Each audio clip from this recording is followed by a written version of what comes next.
Sejam muito bem-vindos a mais um episódio. Esse é o Mova-se. Eu sou Leonardo Lopes. E eu sou o Thiago Leite. Nós somos um grupo de amigos da Assembleia de Deus de Catanduvas, do Grupo O Verbo. Estamos sob a gestão do pastor Jeremias e estamos aqui hoje para mais um episódio. Exato, hoje é episódio de retorno, né? Recesso, né? Primeiro de 2026.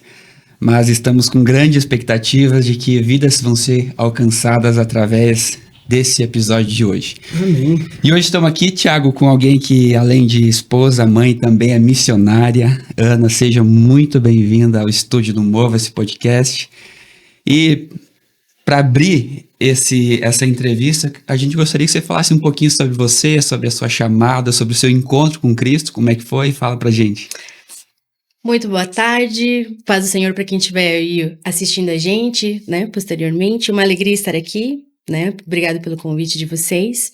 Como vocês falaram, eu sou a Ana, sou esposa, sou mãe de gêmeos, do Lian e do Noah, e sou aqui de Catanduvas, né, eu me converti na igreja aqui em Catanduvas, na Decate, há muito tempo atrás, não que fosse tanto tempo, mas foi, né, e o meu encontro com o Senhor, ele veio depois de algumas situações familiares, né, depois de um luto, quando eu perdi meu pai, eu comecei a vir na igreja e ali eu tive um encontro com o Senhor.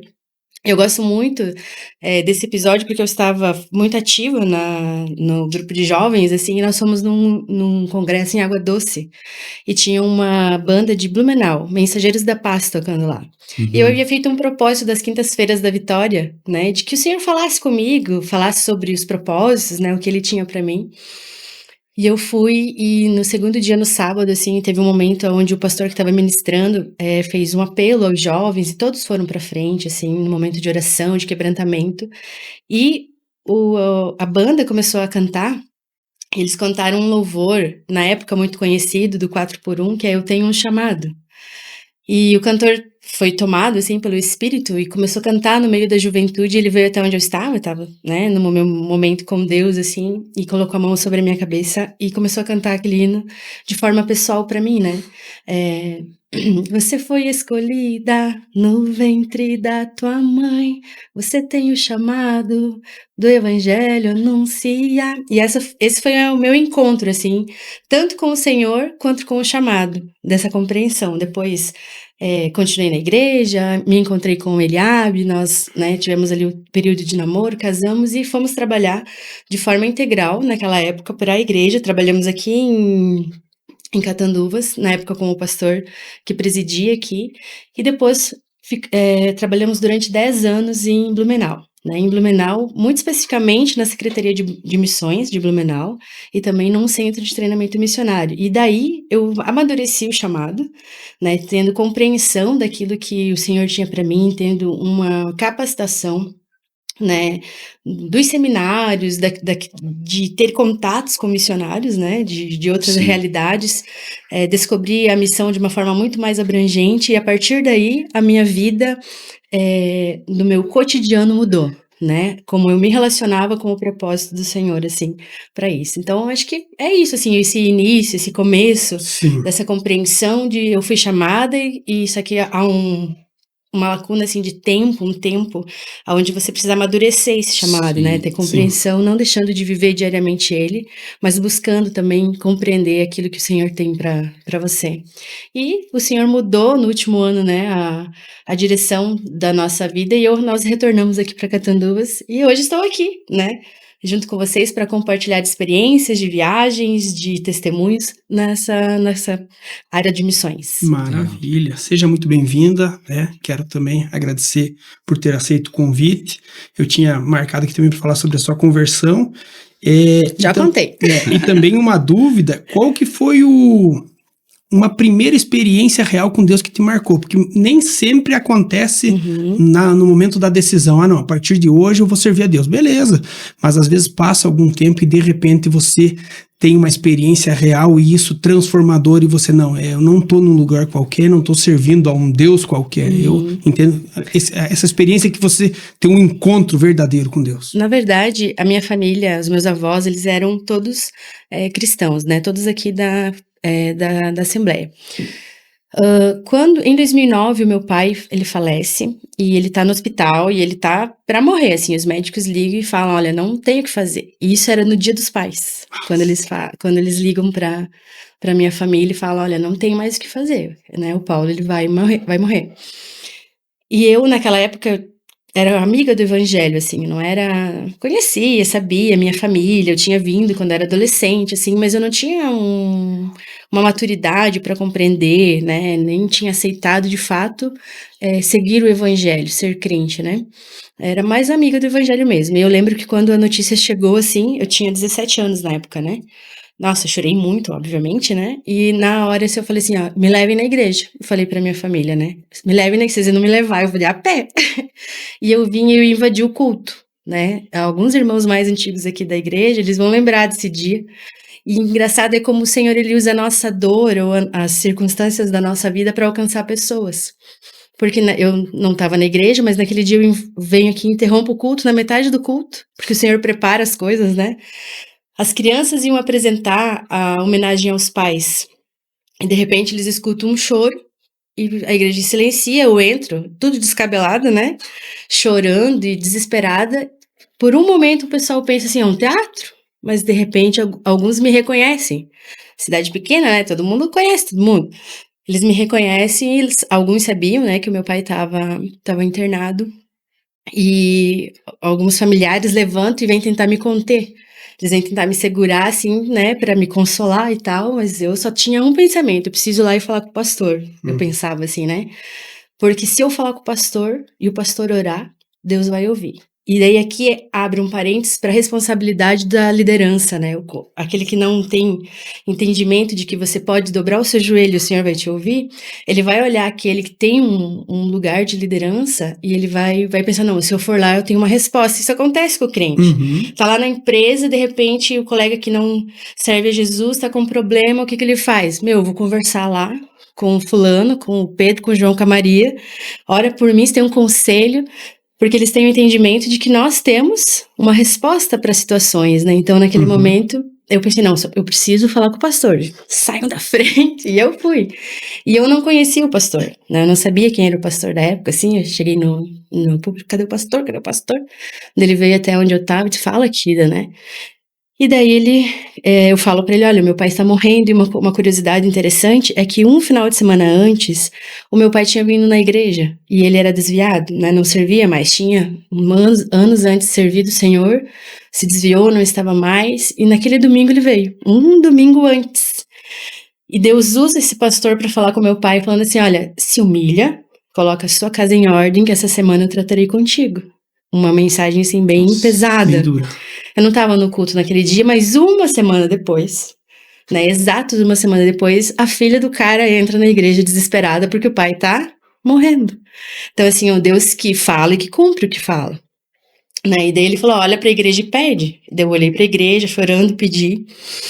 Naquele dia tinha uma pessoa na igreja que não queria vir, só que a filha veio passar uns dias na casa dos tios e ensaiou com as crianças. Então a irmã, eu sou amiga dessa família, né, hoje. A irmã disse: "Não, vamos assistir ela apresentar, ela ensaiou e tal", e ele meio a contragosto veio. E aquele momento de eu entrando, de eu chorando, de eu pedindo pelo meu pai que tá morrendo, foi tão impactante pra ele, assim, que trouxe um convencimento de que a vida dele estava errada, que naquela noite ele se reconciliou e até hoje, né, depois de 16 anos ele continua servindo ao Senhor firme, né. Então o Senhor, ele usa, Propósito. né, das nossas dores, das nossas circunstâncias, dos nossos processos para alcançar outras pessoas, nada na mão do Senhor é desperdiçado. Então esse foi o meu primeiro momento, assim, de tipo assim, só que eu não voltei pra igreja, meu pai morreu, e eu não voltei pra igreja de imediato. Porque eu tinha, assim, um sonho, né, aquele sonho adolescente, que se eu tivesse numa cidade maior, né, que se eu tivesse condições, né, poderia a minha vida ser diferente e tal. E eu fui morar com a minha tia, durante 9 meses eu morei com ela, trabalhava, estudava na cidade lá de São José dos Pinhais, bem do ladinho de Curitiba. Mas alguma coisa ainda estava faltando, assim, eu entendi que aquilo lá não estava suprindo a necessidade daquilo que eu realmente sentia, né. Então a minha conversão, assim, a minha volta para Jesus foi muito racional, em primeiro momento. Porque eu volto para casa, converso com a minha mãe, volto para casa E numa quinta-feira à noite veio num culto, e sentadas nos bancos da igreja, eu falei para Jesus, Jesus, nada, nem no mundo, nem em outro lugar eu encontrei o que só o Senhor tem para me dar. Eu vou ser crente. Foi assim, eu vou ser crente. Pastor, eu quero me batizar. E daí, dali, eu comecei a ter experiências daí. A partir de uma decisão racional, de olhar para as circunstâncias, olhar para o mundo, olhar para as propostas, né? E dizer, já experimentei, né? Já estive ali, já fui em festa, já estava com amigos e isso não supre aquilo que eu preciso, isso não preenche o vazio que eu preciso. E comecei daí essa campanha que eu falei antes ali, né, das quintas-feiras, e eu falei, uma coisa interessante, né, é que eu dobrei o meu joelho nessa quinta-feira, naquela quinta-feira, e falei assim, Senhor, eu quero que o Senhor fale comigo, vou começar uma campanha para que o Senhor fale. Fui para minha casa, eu estava sozinha em casa. Minha mãe e meu irmão não estavam, e eu entrei no meu quarto, dobrei o joelho e falei assim, Senhor, eu sei que o Senhor não vai se materializar na minha frente, mas que o Senhor vai usar alguém para falar comigo. Mas eu não quero ninguém que me conheça. Eu não quero ninguém que saiba que eu invadi igreja chorando, que meu pai morreu, que minha família era crente, tudo desviado da metade, que ninguém saiba do contexto da minha história. Não gera nenhuma dúvida. Exatamente, para que o meu coração, ele entenda. E eu quero que o Senhor, né, eu era mais ousado, eu acho, naquela época, né? Eu falei assim, eu quero que o Senhor coloque a mão assim na minha cabeça. Até o jeito que eu queria a mão, eu pedi pro Senhor. E comecei a orar, né? Oração. Gente, eu era muito noveleira, agora eu sou dorameira. Naquela época, mas eu contida. Uma dorameira contida. Mas naquela época eu era muito noveleira. E eu queria me libertar daquilo porque eu entendia que era um tempo gasto no lugar errado. E eu vinha pra igreja, eu não tava trabalhando, e eu vinha pra igreja, tipo, 2 horas da tarde, né, que era o horário que começava ali as novelinhas do SBT, da Globo, e eu vim pra oração. Uma mãe de uma amiga minha, a Ali, né, mãe da Lília, acho que vocês conhecem a Lília, né, a Zambilo, ela vinha comigo, ela vinha comigo, a Alessandra vinha comigo, ela disse, não, eu vou com você, eu te acompanho, e todas as tardes a gente vinha orar. Começava a orar ali, e daí, né, o momento que você começa a orar, no momento que você começa a se mover, o reino começa a se mover, o Senhor move também as coisas, né? E daí eu fui para esse encontro lá em Água Doce, né? Uma coisa que antes eu falei de uma forma muito mais simplificada, mas quando esse cantor ele vem até onde eu tô, assim, para falar, dentro do meu quarto, somente eu lá dentro da minha casa, eu falei pro Senhor assim, esse vazio que eu sinto no meu coração, o Senhor vai vir preencher? E os planos que o Senhor disse que tinha pra mim. Porque eu vinha na igreja às vezes, daí, na época eu não entendia, né, mas um profeta falava, alguém tinha uma palavra, assim, né, a respeito do campo missionário, e eu perguntei pro Senhor naquele dia. E essas promessas, elas ainda estão de pé? E quando eu tô lá no meio daquela multidão, um monte de jovem, esse cantor desce, né, ele vem, e de repente eu sinto uma mão assim, ó, puf, na minha cabeça. Exatamente como eu havia pedido. Na hora eu me assustei, assim, abri o olho, e o que ele me falou foi, eis que vim preencher o vazio do teu coração. E as promessas que te fiz nunca morreram. Que resposta, né? Virou as costas e saiu. Falei, cantou, falou aquilo que era exatamente o que eu havia falado com o Senhor sozinha dentro do meu quarto. Então essa sim foi, não, é isso, eu quero isso pra minha vida. E daí é engraçado porque na época, assim, o teu coração tá apaixonado, você quer tudo, né? Precisa de alguém pra limpar banheiro? Precisa de alguém pra cortar cebola? Eu tava em tudo, né? Porque eu entendi que aquilo ali era a coisa mais importante. O Senhor era a coisa mais importante. E depois disso o Senhor fez muitas coisas. Né, como missionária, ó, gente, eu falo pra caramba, então vocês me cortam se precisar. Não, por Fica favor. à vontade. Tá maravilhoso né? também. Enquanto, enfim, né, casei, tudo, ok, e vim pra missão. E uma experiência que eu tive com o Senhor aqui em Catanduvas ainda, lá no meu tempo de missionária, aqui, que foi muito especial, assim, e isso me deu, até eu tava assistindo uns podcasts, né, esses dias, eu tava vendo um do Theo, e ele fala assim que o Senhor, ele usou uma expressão e eu pensei, poxa, isso aqui é a maior verdade que tem. Que ele conta a história de um cara que o Senhor manda ficar empurrando uma pedra para mover essa pedra e esse cara tenta por muito tempo e não consegue. E ele diz, Senhor, não consegui.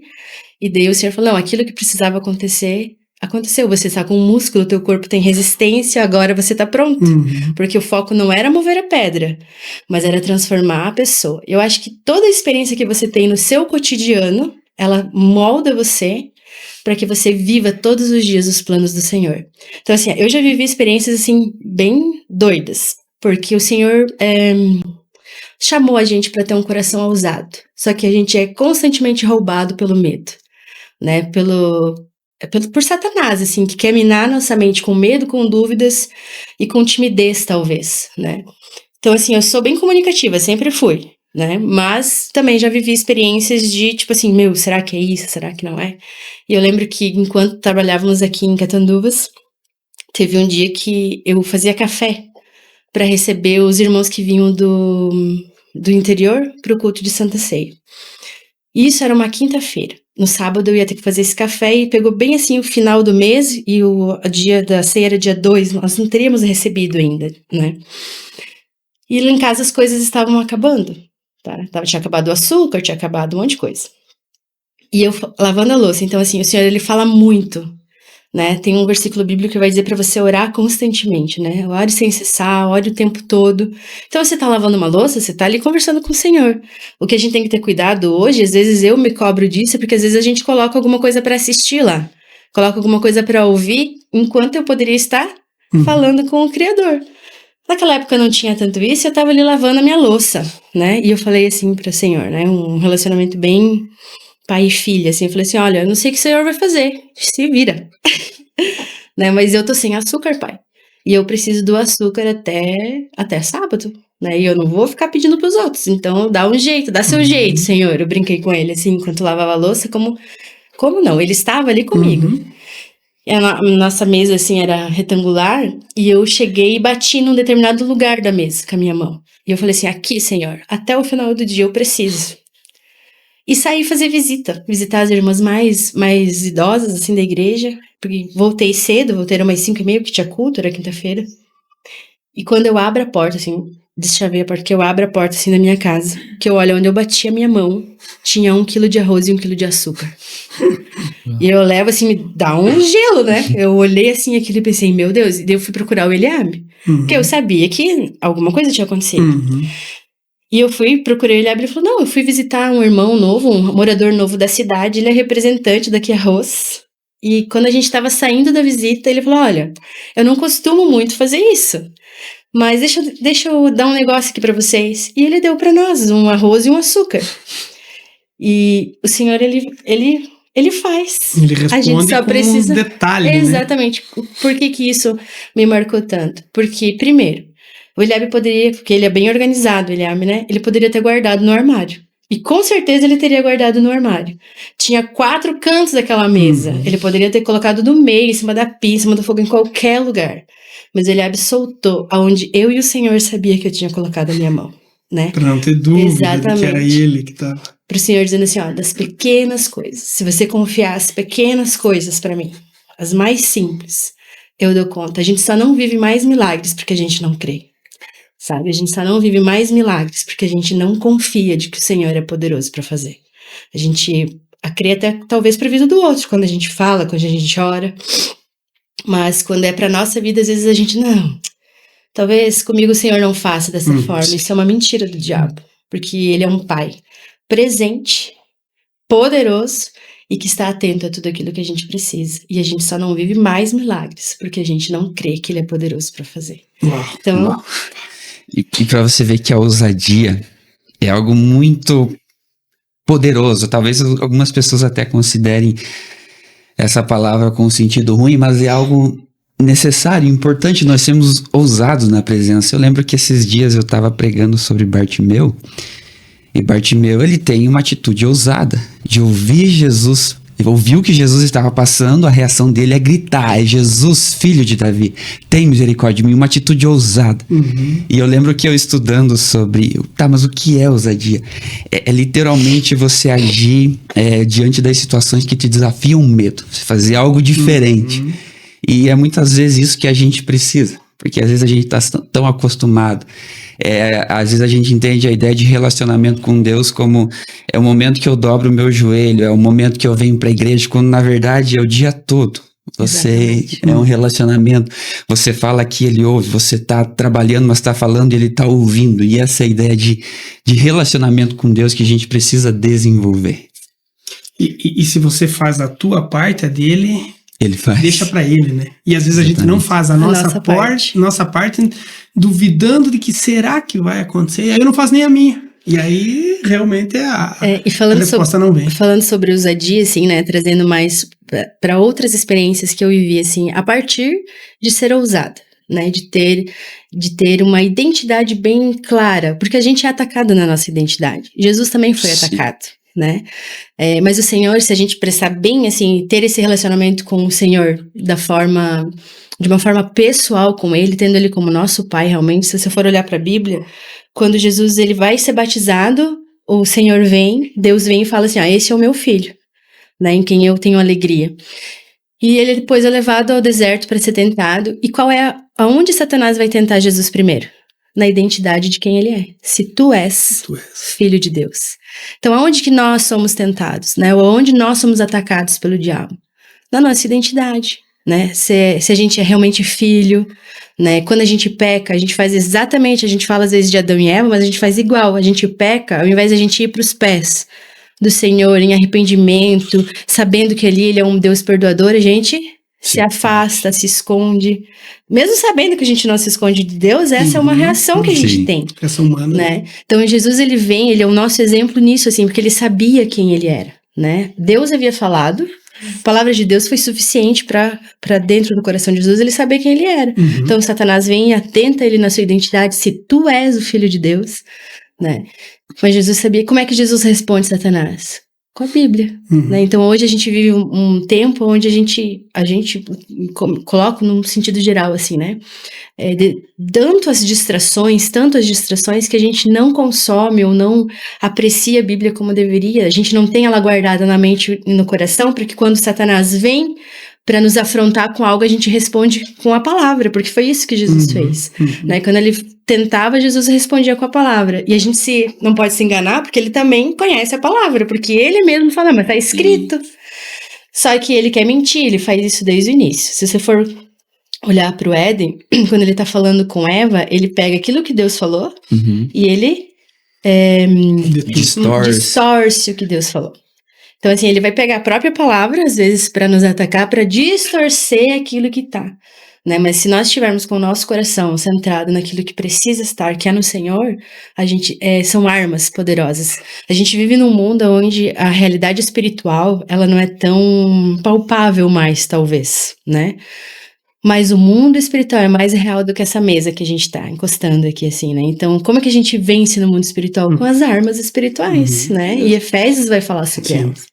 Então, assim, precisa ter essa ousadia de você saber. E eu tive uma época onde, assim, na missão, tava trabalhando como na igreja, dentro da área da missão, mas eu tava, assim, eu acredito muito no que Deus faz na vida dos outros, assim, mas na minha vida eu acho que o Senhor não vai fazer. Tava muito desacreditado e muito pouco ousado, tava, assim, numa época mais difícil, assim. E eu li um livro, eu até não trouxe ele hoje porque eu emprestei ele pra uma amiga, pra ela ler, que é Até a Última Flecha, o nome do livro. E esse livro veio depois por um workshop que nós íamos fazer na igreja lá, então a gente estudou ele por um ano, né? A gente estudou capítulo por capítulo, foi muito legal. A gente escreveu um devocional a partir dele. As mulheres da liderança do Projeto Ela, nós escrevemos um devocional, né? A partir das experiências que nós tivemos depois desse livro. E quando eu li esse livro, eu pensei, cara, o autor, ele vai falar sobre o Deus extraordinário que nós servimos.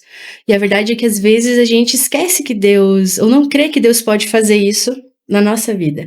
E eu li aquele livro, e eu fiquei, assim, muito incendiada. E foi a partir daí que eu falei, eu vou pra África. Sem um tostão no bolso. Não tinha condições nenhuma. Com 2 crianças pequenas, né? O tio Lee e o Noah tinham 2 anos e meio, iam fazer 3. E aquilo assim, eu comecei a orar, porque tem um dos capítulos... Se nós não fôssemos crentes, nós ia dizer que ela não aguentava mais a maternidade com 2 filhos. Eu vou fugir. Não, tô brincando, pode seguir. Mas tinha um capítulo do livro que era assim, não me recusa a ficar para trás. O título é o meu preferido daquele livro, Me Recusa a Ficar para Trás. Por quê? Porque diante de muitos acontecimentos na vida de todo mundo, eu estava aceitando ficar para trás. Então, assim, isso acontece na vida dessa pessoa, mas tudo bem se não acontecer na minha, entendeu? Eu estou vendo, e eu tenho contato, tenho amigos hoje, missionários, que estão no Paraguai, no Vietnã, na China, na Itália, em diversos países, assim, é onde eu mantenho contato com eles, sigo, né, no Nepal. E, gente, tem uma fala dentro do mundo missionário que a gente diz assim, tem coisas que só um missionário e um bilionário vão viver, entendeu? E de umas coisas doidas, assim, por exemplo, tô com a minha amiga missionária, ela posta um stories que ela tá no aeroporto, porque ela tá indo pro campo que ela atua, né? E eu vi o stories dela.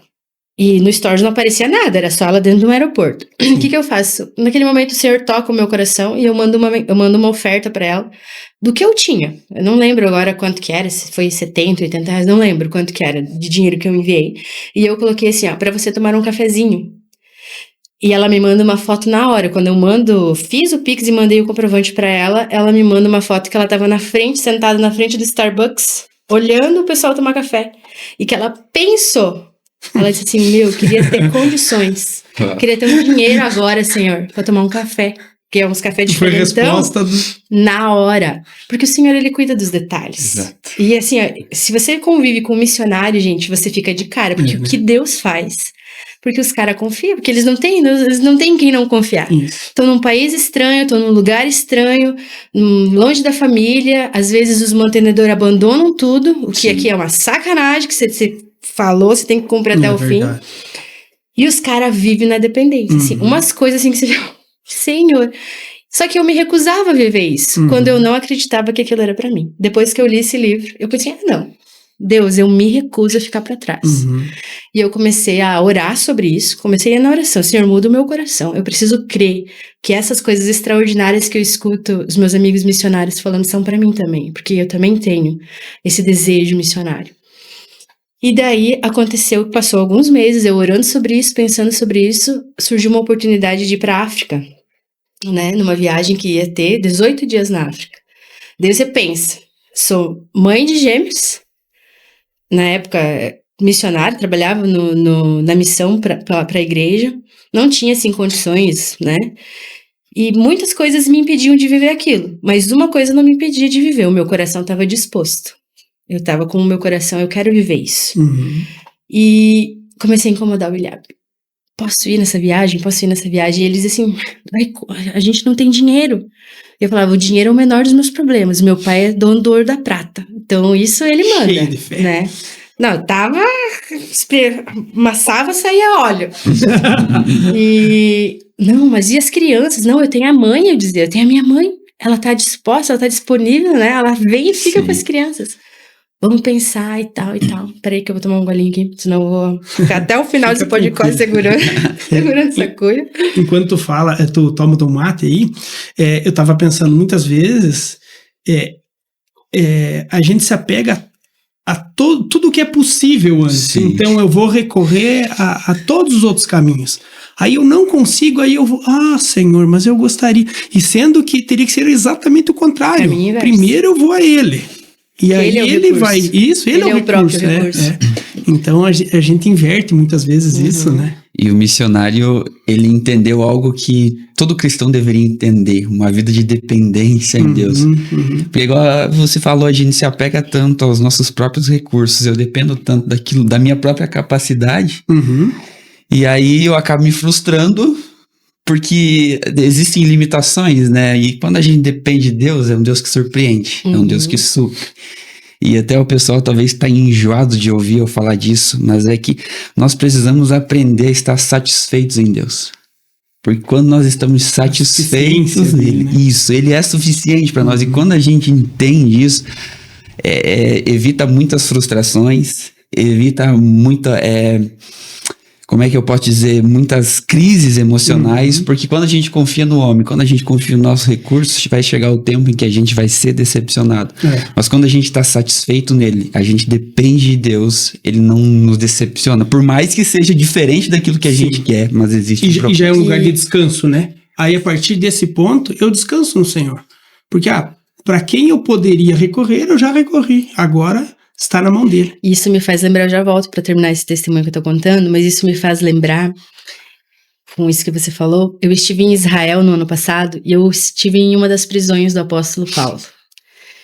E provavelmente, enquanto ele estava preso nesse lugar, que é em Cesareia Marítima, eu via onde era a prisão, onde ele ficou preso. Ele escreveu o livro de Filipenses, né? Foi dali, ele ficou 2 anos preso naquela prisão. E você olha para aquilo e você diz assim, né? Como que o cara que tá preso, né? Se você for olhar a estrutura de lá, os banheiros eram do lado da prisão. Então, o cheiro era insuportável, porque não tinha saneamento, não tinha nada, né? Imagina, quantos 1000 anos atrás. E o cara preso num lugar onde não pegava sol. Salubre total.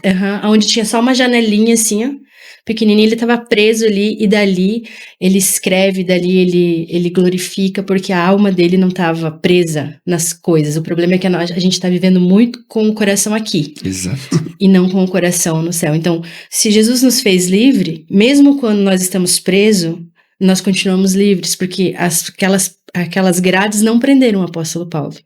Na verdade, prenderam ele de caminhar por ali, prenderam ele fisicamente, vamos dizer assim. Mas a fé dele, a alma dele não estava presa naquele lugar. Né? Então, a partir dali, olha só, nós hoje, tantos anos depois... Até hoje nós somos impactados. As cartas deles falam, né?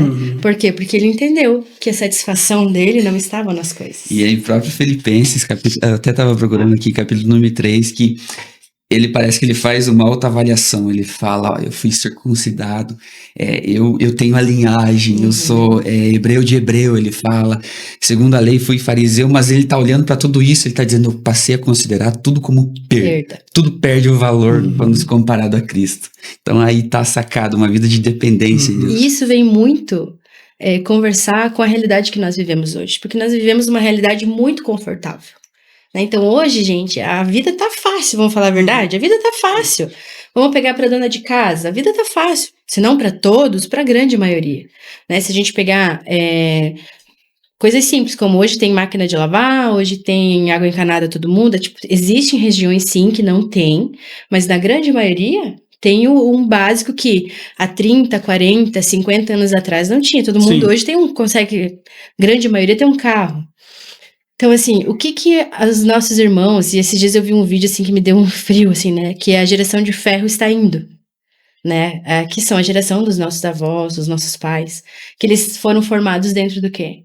De uma situação desafiadora, que eles precisavam, exatamente, para você vir na igreja, hoje, eu trago isso para mim, às vezes eu tô em casa, tá um pouco frio, eu penso, né, que vontade de ficar em casa, porque hoje tem a Netflix ali, eu posso ficar debaixo das minhas cobertas, hoje eu posso assistir o culto pela internet, mas eles há 40, 50 anos atrás caminhavam 12, 13, 14, 20 quilômetros para participar de um culto, entendeu? Por quê? Porque no coração deles tinha essa fidelidade, esse mover de saber que ali era um lugar para se estar, em comunhão. Então, assim, as facilidades do mundo, elas podem nos roubar de coisas muito preciosas e eternas. Tem um versículo bíblico, não vou me lembrar a referência agora, mas eu tenho uma pastora muito amiga minha, que ela tem a mania de escrever nas paredes, né? A pastora Júlia. E ela escreve nas paredes. Aquilo que Deus ministra no coração dela, ela tem uma parede da casa dela que é toda rabiscada. Para que ela veja aquilo. Porque a gente tem mania de, vou escrever aqui no caderno, fica lá, ninguém vê. Não vejo, não sou alimentada por aquilo. E a partir disso, eu comecei a escrever também. Eu pensei, cara, eu vou fazer isso daí. Daí eu coloquei assim, qual que vai ser o ano passado? Qual vai ser uma palavra que vai me guiar esse ano? Eu peguei os Salmos, eu não vou lembrar agora, 119, eu acho, não me lembro agora. Que diz assim, Senhor, desvia os meus olhos das coisas inúteis e me faz viver os teus caminhos. E eu comecei a orar sobre aquilo. Para viver essa realidade, para viver isso, assim, para viver a missão do Senhor, aquilo que Ele quer para nós, para viver o reino do Senhor, e não viver uma vida que eu olho e digo assim, eu tenho tudo, mas não tenho nada, porque de fato é isso que acontece. Às vezes a gente tá tudo certo, tudo bem, mas eu quero viver o extraordinário. E daí, voltando lá na história do livro, né, eu me recuso a ficar para trás. Hoje eu caminho a partir disso, eu me recuso a ficar para trás. Eu não quero deixar, Senhor, de viver qualquer plano que o Senhor tem para mim, qualquer lugar que eu tenha para pisar, eu não quero deixar de viver isso por causa de mim. eu não vou ser um empecilho para você, Senhor. E em 31 de agosto de 2024, tô no workshop do Até a Última Flecha, do livro que a gente estudou e tal. A gente fez todo um workshop temático naquele livro. Em um momento do culto, assim, onde o céu desceu na terra, assim, uma irmã me pegou, assim, e ela veio pra mim, e dentre tantas coisas que ela falou assim, ó, que primeiro que ela me abraçou de um jeito muito específico, aquele jeito do quarto que eu falei, que coloca a mão na cabeça lá, de um jeito muito específico de um código entre eu e Deus. Porque às vezes a gente tem que ter um código entre você e Deus, assim, pra você não ter dúvidas, porque é um tempo difícil, né? Sim. E ela fala algumas coisas, assim, a respeito de chamado, a respeito de ministério, e ela fala assim, que eu tenho pra você as nações. E você vai pisar em muitos lugares. E na minha cabeça, isso antes de eu ir pra África. E na minha cabeça eu pensei assim, mas Senhor, eu não tenho condições. Eu pensava e ela falava. E daí ela falava assim, e eu daria as condições. E eu pensava, mas eu tenho filhos. E eu cuidarei da sua família. E você vai colocando os empecilhos no meio de, tá? Você deixa tudo certinho, redondo pra poder, né? E ela disse assim, e eu vou te levar.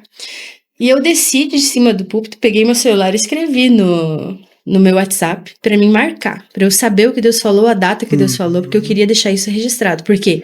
Porque eu realmente criei. Deus vai me levar. Isso foi 31 de agosto. Dia 6 de novembro eu tô embarcando pra África. Nossa, muito rápido. Me diz de que jeito? Não, daí, beleza, ele abre dizendo, como? E eu entendo ele, sabe? Tipo assim, como que essa pessoa vai deixar... Eu cuidava do financeiro, do lugar, da escola que a gente trabalhava, né? Vai deixar tudo, 18 dias? Se fosse uma semana, vamos lá, 18 dias. E eu ali, não sei, assim, o Senhor mesmo que coloca no coração da gente assim, meu Deus, eu quero. Porque, gente, não era uma viagem turística, era uma viagem missionária. E a gente veio pro Influência, que a missionária Elisama ia estar ministrando, e eu ia com a missionária Elisama se ele deixasse eu ir, né? E eu insistindo com ele, e ele falando, e ele travando, assim, mano, não tem como. No domingo de manhã, antes de ir pra manhã missionária, eu entrei no carro, só eu e ele, eu falei assim, amor, eu tenho a mãe. Porque a maior dificuldade era as crianças. Sim. Como é que eu ia deixar 3 anos? Eu tenho a mãe. E ele não respondeu nada. Eu falei, pedi, e eu pensei na minha cabeça, estressou agora. Agora tá estressado que não vai nem mais responder sim nem não. E eu, na minha mente, eu pensei assim, ó, pai, tá contigo. Se é pra eu ir, eu vou. Se não é pra eu ir, eu não vou. E o que o Eliabe me responder é a tua resposta. Eu falei pra Deus. E ele não respondeu nada. O Eliabe. E eu pensei, ok, fui pro culto e na minha cabeça. Deus não te fez sentir nada? Né? E aí, e nada dele, né? E foi pro culto e eu pensei, estressei ele agora. E fui pro Influência, fui pra manhã missionária. E tô lá vendendo camiseta, e conversa com um, e ora por outro. E tinha um momento que o CTM participava do negócio lá, né? Sim. E a gente foi pra cima pra fazer a participação, e no meio da participação, o Eliabe pega o microfone e fala assim, e Elisama, a Ana vai com você pra África, não sei o que, assim. Até eu fiquei assustada na hora. E todo mundo comemorou comigo. E eu pensei, cara, que legal. Fiquei sabendo junto com todo mundo, assim, né? E eu saí de dentro do culto, assim, do lugar onde a gente tava fazendo culto, veio um senhor, nunca vi na minha vida. Ele veio e disse assim, então vamos pra África. E daí eu falei assim, vamos, quando que o senhor vai? Achando que ele também ia fazer uma viagem. Ele disse, não, você vai. E eu quero ofertar pra você. E ele deu R$1.000. do nada, assim, né? E o senhor falando assim, ó, eu conduzo todas as coisas, eu sou o dono do recurso. Tudo que o Senhor quer é um coração disposto. Sim. Entendeu? E se você tem um coração disposto a viver o extraordinário, você vive o extraordinário. E claro, né, eu fui lá perguntar para o Eliabe o que tinha acontecido, o que mudou o coração dele, eu sou curiosa. E ele tava junto com uma outra amiga nossa, que tava lá no Influência, e ela contou assim, que quando ela entrou dentro bem no início, assim, do culto, né, e o Eliabe não é uma pessoa, assim, muito de chorar, né, de chorar nos cultos, nas coisas, assim, ele manifesta a alegria do Espírito de outra forma. E ela conta, assim, que ela chegou, ela, olhou ele assim, tava destruído de chorar. E daí ela disse, meu Deus, o que aconteceu? E saiu de fininho, assim, né? Disse, nem vou mexer com ele. Diz que voltou dali a pouco, ele continuava do mesmo jeito. E claro, como uma boa esposa curiosa que sou, eu perguntei, né? E aí, o que Deus te falou? Porque só é o Senhor pra mudar o teu coração, né? É referente a eu ficar 18 dias na África. Daí ele contou, né? Que quando ele chegou lá nesse lugar, ele dobrou os joelhos, e quando ele dobrou os joelhos, o Senhor falou com ele e disse assim: quem é você para impedir dela viver aquilo que eu quero que ela viva? E daí ele disse que ele sentiu assim o peso do negócio. E o Senhor falou assim: eu não te dei os seus filhos como um impedimento para ela viver o chamado que eu tenho para a vida dela. Sou eu que quero a Ana na África. E você não é ninguém para impedir que eu cumpra os meus planos. E daí o Eliabe sentiu o peso daquela palavra. Me liberou, abençoou, me ajudou a captar recursos. Uma das estratégias que eu usei na época, né, porque eu não tinha um tostão para ir, quando saí de lá já tinha 1.000, né, o Senhor já estava levantando. Foi ir para as redes sociais, né, fazer campanha, olha, uma viagem missionária, quem quiser ajudar e tal. É um desafio, porque você tá, né, as pessoas... É difícil sim, pedir, sim, né? Sim. Mas caruda, falei, não, eu acredito nisso aqui. E, gente, assim, ó, eu recebi, foi muito legal. Porque eu recebi cada oferta preciosa, assim, de pessoas que eu nunca nem vi. E de pessoas que eu conheço, por exemplo, e as ofertas, assim, que eu mais tenho um temor quando eu recebi, assim, para aquela viagem, foi, de repente, quando o meu telefone começou a vibrar com piques de missionário, que são os meus amigos que estão no campo, né? E as mensagens deles para mim eram assim: Ana, eu acredito no chamado que Deus tem para você. Eu acredito que Deus tem uma obra que vai fazer através da sua vida, por onde você passar, e eu não quero deixar de participar disso. Eu não tenho muito, isso é o que eu tenho para ofertar para você, fazer a sua viagem missionária. Gente, era R$20, era R$30, era R$5, né? Mas as pessoas dizem assim: olha, eu quero ser participante daquilo que Deus está fazendo. Eu não quero ficar só de fora olhando como espectador. Eu quero participar daquilo que Deus está fazendo no campo missionário através de você. E assim, veio, né? Teve vezes assim que, eu tenho que pagar o seguro porque é caro. Eu devo ter pago nessa viagem de tudo, assim, né, passagem, seguro, como lá tem a malária, tinha que comprar uns protetor solar específico, né, eu sou muito branca, então eu tinha que comprar protetor solar, também aquele outro negócio que não deixa inseto morder, repelente, então, assim, tudo, né, alimentação, extras e tal, deu em torno de uns 15, 16 mil. Investimento. Investimento, né, alto, assim, mas se você tá com o teu coração disposto, o Senhor fez acontecer. E eu já vi outras estratégias, não só de pedir na internet, mas Deus movendo outras estratégias para outros missionários, assim. E, tipo assim, cara, eu preciso pagar aqui R$500 de seguro de viagem, que tinha que pagar. De repente, plim, o meu celular, R$500, exatos. Né? Ana, não sei o que, isso aqui é para você. E uma coisa, assim, também, que dentro dessa viagem missionária, né, o meu coração disposto a ir, aquele negócio todo, de repente estoura a guerra civil em Moçambique, bem na época da nossa viagem, né, e daí começa a acontecer umas coisas meio feias pra lá. E a minha amiga me liga, que ia comigo, né, eu e a Damares me liga e diz assim: amiga, vamos? Tipo assim, nós vamos mesmo? Né, por quê? Porque perigoso, você tem que saber que se você se dispõe a ir, você vai estar no outro lado correndo risco. Correndo risco, não é liguei, vem me buscar. Sim. E é fácil assim, né? E ela, não, Deus nos chamou pra ir, nós vamos, tamo junto, oramos junto. Quando desliguei o telefone...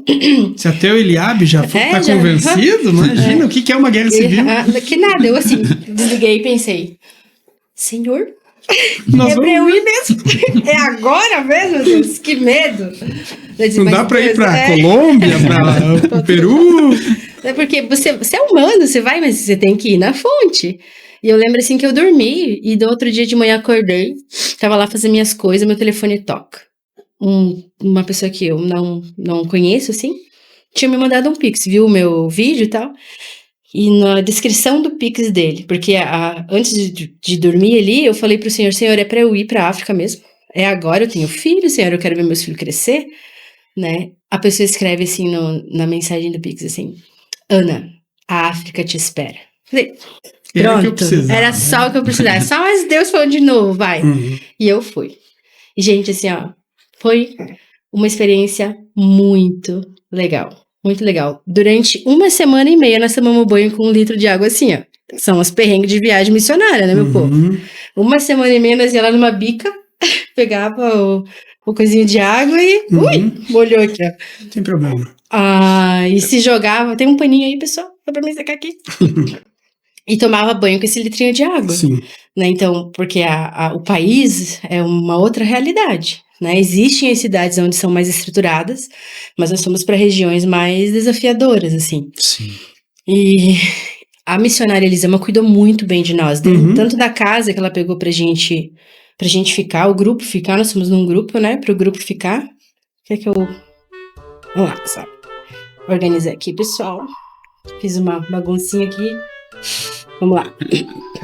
E da casa que a gente tinha ficado, né, ela gastou uma nota, né, uma missionária que vale a pena investir no projeto dela. Ela está mais de 20 anos em Moçambique, na África, no Timor-Leste. Ela construiu mais de 70 igrejas, orfanatos, assim, é coisa extraordinária, assim. E ela cuidou muito bem de nós que fomos para lá para auxiliar, né, o trabalho era a gente organizar uma formatura, porque durante 7 anos ela treinou os obreiros do locais, projeto. né? E, gente, assim, você leva umas na ideia, assim, do Senhor. Porque, de repente, você tá lá, a gente tava lá, e os caras caminham 3 dias pra ir pra uma aula. Sabe o que é você caminhar 3 dias? É caminhar 3 dias. E às vezes eles vêm caminhando sem ter o que comer pra participar de uma aula. Sendo que às vezes a gente tem disponível de graça na nossa igreja, a gente não valoriza, não quer. Os mano lá, sabe, dão a vida, porque eles entendem que aquilo é algo precioso, assim. Sim. E a missionária tinha falado, né, Ana, faz muito parecido com a formatura do CTM, e ela é muito ousada. Se vocês acharem eu, assim, um pouco ousada, essa mulher, ela é fora do sério. Ela levou 70 ternos e 70 vestidos de casamento e 100 lá vai bíblias para lá, porque ela casou os obreiros para regularizar a vida, para eles formarem. Então, e ela levou os vestidos, que ela disse, eu não vou casar de qualquer jeito eles, eu vou casar eles com honra, com pompas. Então ela tem o pessoal do projeto dela, assim, que costurou os vestidos de casamento. Eu tenho fotos, depois vocês podem, se quiserem colocar no vídeo, vocês colocam, eu trago para vocês verem. Os vestidos, as tiaras, os ternos, os sapatos, tudo ela levou para casar eles. Não para fazer de qualquer jeito. Não, vamos casar aqui, vocês vêm aqui assim no papel, com a roupa de casa. Não, ela fez uma festa. Eu tava lá, eu participei. Ela fez uma festa para eles casar. E eu gastei a sola do meu tênis de tanto dançar com eles, que eles são um povo muito alegre. E também a formatura para mais de 170 obreiros, né, que estavam se formando, 7 anos estudando. Gente, agora pensa, 7 anos, né? Os caras vão, ela, no projeto dela, ela dá o café da manhã, dá a janta, dá tudo, né? Ela dá esse suporte para eles. Mas eles vieram. Eles vinham das comunidades, e ela ajuda no custeio de tudo isso, assim, para que eles possam viver isso. E o evangelho é transformador. Que muita gente diz assim, meu Deus, mas a África como um lugar de fome, né? Gente, a gente pode ir lá e derramar dinheiro naquele lugar e que talvez não vá resolver. Mas tem uma coisa que resolve, que é o evangelho, porque há poder no evangelho. Ele muda a cultura, ele muda a mente, ele muda o coração, ele muda a limitação que a gente vê na nossa vida às vezes. E daí, geralmente, quem estava fazendo a formatura, a gente falava, dá um grito de guerra. Antes, quando você pegar o canudo, você vai olhar para os seus convidados, que daí a gente ia fazer um culto, né? E você vai dar um grito de guerra. Então eu e a Damari sentada lá fazendo os treinos, né, com eles, para ensinar eles como era para fazer. Assim, a gente não se aguentava de chorar. Porque de repente a pessoa vinha assim com o canudo e gritava assim, nem a fome, nem a distância, nem a sede, nada vai me separar do amor de Deus. Eu vou ganhar a África para Jesus. E aquilo dava um choque em nós. Porque quando eles falavam assim, nem a fome, era nem a fome? Era no sentido literal. Era no sentido literal, não tinha. Nem a sede... Era no sentido literal. Não, ele tá falando uma coisa que se a gente fica uma manhã sem comer é uma coisa, agora eles passavam dias. Entendeu? Eles caminhavam dias para vir participar. E a gente se olhava, a gente só se olhava assim, não falava nada, só chorava. Eu achei muito legal, assim, porque como o evangelho, ele resgata sonhos, né? O cara vem, quando diz assim, ó, eu vou escrever um livro e pastores brasileiros vão ler. E eu olhei para aquilo não como uma coisa assim, olha, o sonho do... Não, tipo assim, eu olhei para aquilo e pensei assim, cara, é isso que o evangelho faz. Ele dá sonho para as pessoas, ele dá propósito. Olha o sonho dele. Talvez, eu não sei se ele vai escrever um livro e os pastores brasileiros vão ler, mas hoje vocês estão ouvindo a respeito dele aqui. Sim. E de como o coração dele... Tá inspirando. Exatamente, de dizer assim, cara, ele tem um sonho que veio a partir daquilo que ele foi ministrado. Sabe? Então, assim, algumas das experiências que eu vivi lá, assim, desse impacto, Sim. que vem conversando sobre esse ser satisfeito em Deus, porque nós somos, culturalmente falando, um povo muito insatisfeito. Sim. Por que a gente não consegue? Sempre, né? Por que a gente não consegue se satisfazer em Deus? Porque a gente não tá satisfeito com nada. Exato. Entendeu? Eu não tô satisfeito com o meu cabelo, eu não tô satisfeito com o meu peso, eu não tô satisfeito com a minha casa, eu não tô satisfeito com o meu carro. Exato. Se você pegar qualquer pessoa, seja classe social que for, você vai conversar, você vai ver que em alguma área da vida dela ela não tá satisfeita. Existe um estado de insatisfação, de descontentamento na nossa vida. Porque a gente tem. Exato. Que a gente tem. E aí o carro que eu queria parece que já não é mais tão bom. Isso. O celular que eu queria já não é mais tão bom. No semáforo do lado já é melhor que o teu. Exatamente. Eu já não preenchi mais. Isso é uma das armas do diabo. Deixar o nosso coração descontente. Eu não tô mais contente com a vida que eu tenho. Sim. Quando a Bíblia vai dizer pra gente que a gente precisa ser contente com aquilo que nós temos. Sabe? Daí, de repente... Isso rouba a paz e rouba o foco, porque você acaba rouba a alegria. O descontentamento é o ladrão da alegria. Entendeu? Você já não... Não tô satisfeito com isso aqui. Um parênteses ali, quando tu comentou sobre o evangelho, essa transformação, esse é o verdadeiro evangelho, né? Tem um livro que fala sobre como seria o mundo se Cristo não existisse. Não estivesse aqui.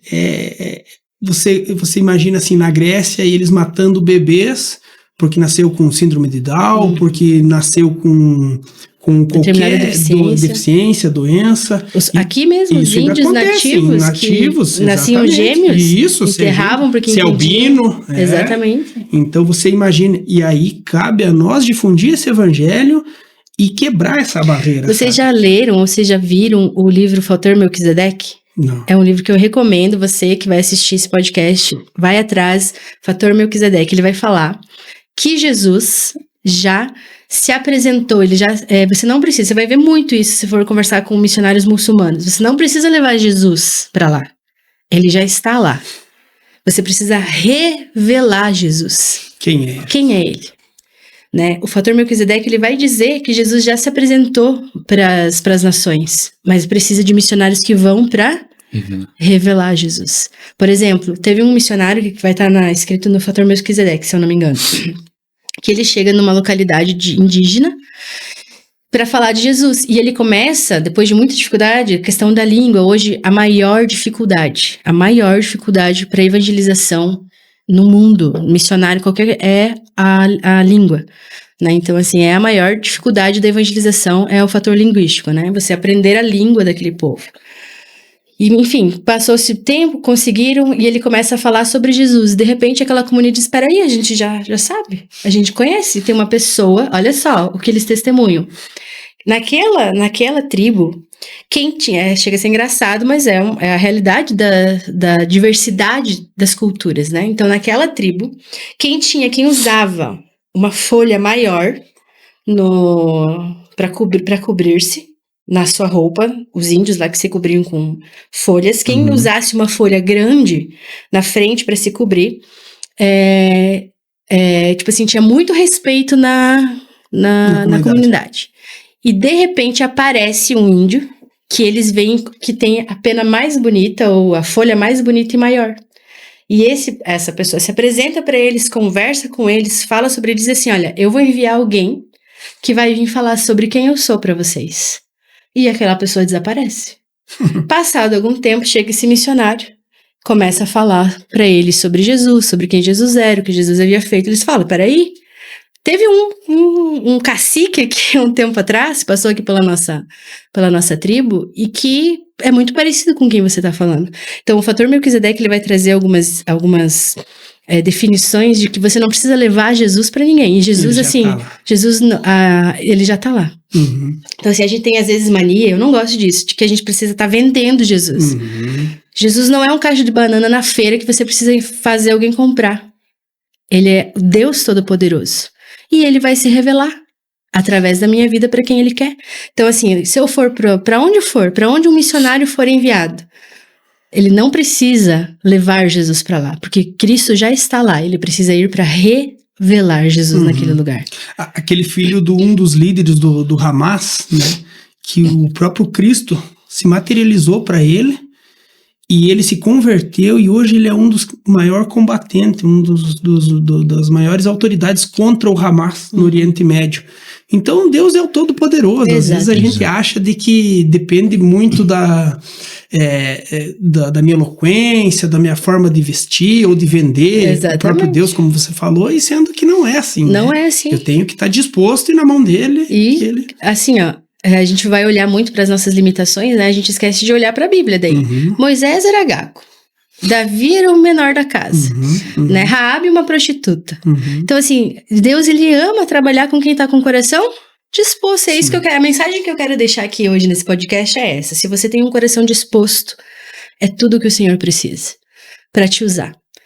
Né? Então, assim, ó, você vai conversar com muçulmanos convertidos, eles vão contar, os muçulmanos têm sonhado com Jesus. Eles sonham com Jesus, e de quando chega o missionário, que daí é muito difícil até você conseguir falar abertamente sobre Cristo, né? Sim. Daí eles vão perguntar, mas quem é?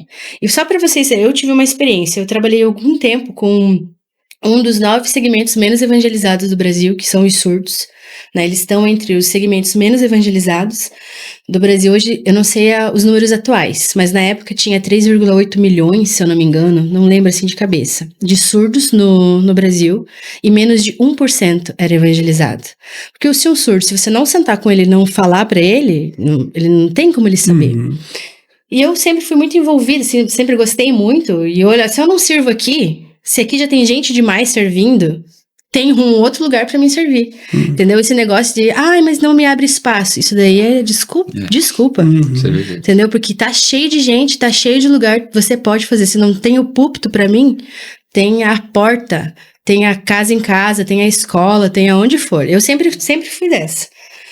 Uma coisa engraçada é que lá em Blumenau, os Ubers, que eram irmãos da igreja, já me conheciam. E eu era meio conhecida também entre os Ubers da cidade, porque eu tinha que pegar, às vezes, e o que eu pensava? Cara, eu tô pagando aqui, então ele vai ter que me ouvir. Então eu usava aquilo pra falar de Jesus. Sim. Eu falava de Jesus. Quando o cara era mais fechado, assim, eu não sentia, assim, aquela liberdade, eu só dizia, Senhor, me ajuda. No final eu dizia assim, eu posso fazer uma oração por você? No final da corrida, né? É dificilmente a pessoa que vai olhar pra você vai dizer, não, né? Faz! E daí eu desenvolvi, não é uma obra minha, né? Muita gente já faz, mas eu conheci que é a oração evangelística, né? Então, dentro da minha própria oração, eu falava do plano da salvação até chegar ali nele, pedindo pra guardar, para que de alguma forma ele ouvisse a respeito da palavra. Porque a palavra de Deus não volta vazia. Sim. Entendeu? Em algum momento, Deus vai fazer alguma coisa. Agora, ele precisa que eu... Não é nem que ele precisa, que Jesus não precisa de mim, né? Ele quer que eu participe. E eu fazia isso, assim, então, vou trabalhar com os surdos. Então, eu trabalhei durante um bom tempo com os surdos, né? Ali na cidade de Blumenau. E eu conheci um, que o nome dele é Flávio, e ele foi me contar a respeito, eu fazia discipulado com eles, assim, né? E eu perguntei pra ele como é que tinha sido a conversão dele. Gente, olha que negócio doido. Ele era drogado quando ele era jovem, assim, justamente por causa do ambiente porque nada do mundo é um mundo dentro de um mundo, né? Nada é voltado para eles. Então, não tem ninguém no mercado que fale Libras, que vai entender. Eles são desprezados, bullying. Então, assim, é bem desafiador. A própria família, às vezes, não... Naquela época, principalmente há 40 anos atrás, não falava a língua gestual, que não era Libras, mas a linguagem gestual com eles e tal. Então, hoje o índice de suicídio de adolescentes surdos é enorme, é muito grande. Então, é um núcleo, um povo não alcançado que está aqui do nosso lado, que tem na nossa cidade, entendeu? E eu perguntei para ele, Fábio, como é que foi a sua conversão? Me conta. E ele contou que ele tava nas drogas e tal, aquela coisa. E ele, certa noite, ele teve um sonho. Que ele tava na beira da praia, assim, em cima de uma rocha. E ali tava o mar. E ele caía de cima daquela rocha e ele começava a se afogar no mar. E ele olhava, o pai dele estava em cima da rocha e o pai dele jogava uma boia para ele, só que a boia não alcançava ele. E ele estava se afogando. De repente, ele vê um homem vindo sobre as águas, caminhando até onde ele está. Chega para ele, junta ele da água e fala em libras com ele, porque deu cérebro. Como você me ouve e você entende português, é uma questão cerebral. Então, quem é surdo, no sonho, como é que vão falar com ele? Através da língua dele. E aquele homem fala pra ele assim: oi, Fábio, eu sou Jesus e eu posso te salvar. E ele acorda. E quem é aquele homem? Gerou uma curiosidade. Tipo, quem é? Ele não sabe quem é. Porque se você não sentar com um surdo e não explicar pra ele, ele não vai entender quem é. E ele falou assim que aquilo perturbou ele. Quem é esse homem que quer me salvar? Quem é esse homem? Quem é esse homem? Na mesma época, esqueci o nome dele agora. Ele era meu professor, meu Deus, me fugiu da cabeça agora o nome dele. Mas ele, como é que ele se converte? A família dele já ia na igreja, ele vai pra igreja e ele faz leitura labial no pastor. O pastor pregando, ele falava que os mais difíceis eram os pentecostal, porque fala muito rápido. Ele falava muito rápido, não dava de entender assim, né? Ele senta lá, isso lá na década de 80, 90, ele senta e ele fica vendo fazendo leitura labial na igreja pra entender o que o pastor tá falando. Ele queria muito ler a Bíblia, só que tem uma grande dificuldade na alfabetização. Do que ele faz? Ele assiste filmes brasileiros legendados na época, que tinha essa opção, não sei quais são, ele não me falou, mas ele ficava tipo assim, a pessoa falava, oi, tudo bem? Ele ia lá pra ver na escrita o que é, ele meio que se alfabetizou assim. E ele tá ali com uns 20 e poucos anos, o Fábio tá num ônibus circular da cidade e encontra esse professor, vou dar o nome de Pedro porque eu não lembro o nome dele. E aí, cara, beleza, né? Na língua de sinais e tal. E ele pergunta, e aí, você tá bem e tal? O Fábio falou pra ele, não, eu tô meio preocupado, eu tive um sonho estranho. E ele conta pro Pedro o sonho que ele teve. O Pedro, que tá indo na igreja, que se converteu, que sabe, eu sei quem é. E conta pra ele, é Jesus, da Bíblia, é esse que pode te salvar. E os dois se convertem.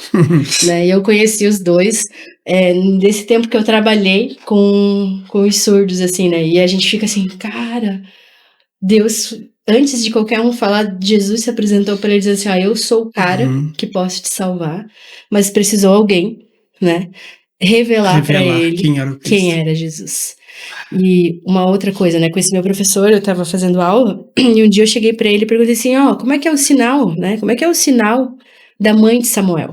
E ele me olhou, assim, 20 anos que ele é crente. Ele me olhou, quem? Eu falei, a mãe de Samuel, porque é uma história conhecida, quem não conhece, né? Quem nunca ouviu a musiquinha, né? E ele disse assim, desculpa, eu não sei quem é. Acho que ele viu na minha cara, assim, tipo assim, como que você não sabe quem é? Uma decepção. Tipo assim, como que você não sabe quem é? Ele disse assim, desculpa, nunca ninguém me contou sobre essa história. E daí eu tive um dos meus primeiros choques, assim, com a cultura surda, assim. Ele até me deu de exemplo, uma criança, ela não tá olhando pra TV ou parada pra escutar a musiquinha. Mas ela tá lá sentada e tá brincando, mas tá lá tocando a musiquinha. Samuel, Samuel, Deus te chama lá do céu. Ela tá ouvindo, então ela tá gravando. Então hoje é dificilmente uma criança que teve contato com a cultura gospel e tal, você vai puxar uma musiquinha, ele não sabe cantar. Agora, se for uma criança surda, se você não sentar, se você não contar pra ela aquela história em específico, ela nunca vai saber. Então, assim, foi um choque, assim, né? E eu trabalhei com eles durante alguns anos, assim, dentro, interpretava culto, e é muito legal, assim. Foi uma experiência muito divisor de águas, assim, em várias áreas da minha vida, em missões também, né? Em missões também, tanto que eu estava numa igreja que era muito atuante na área de missões.